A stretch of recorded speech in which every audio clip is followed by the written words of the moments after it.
He mea whakarewa e te Premier e John ki te waka tūruhi hou o Whale Watch Kaikoura. He umanga Māori e noho nei hei tino tauira I roto I ngā mahi tūruhi.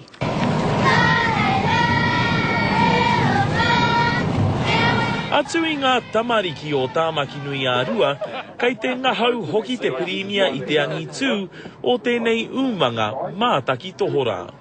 Marvellous. And I mean, the highlight was seeing the whales, obviously, but the dusky dolphins were cute. Officially open. Ko wāwāhia te poti tuaono o Whale Watch Kaikoura. He whakamaharatanga ki a rangi wāwāhia Solomon, tētahi o ngā kaiwhakahaere o mua.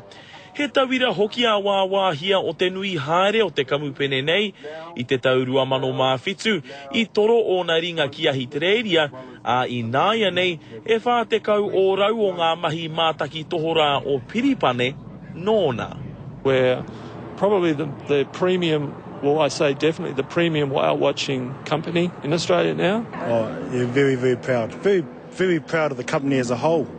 Kaore hoki e mutu te whanake haere o tēnei pitomata o Kaikoura, I te whakatau I puta I te kāwanatanga I tēnei wiki, kia whakapikihia ngā moni mā ngā umanga tūruhi mā te rua te kau miriona tāra.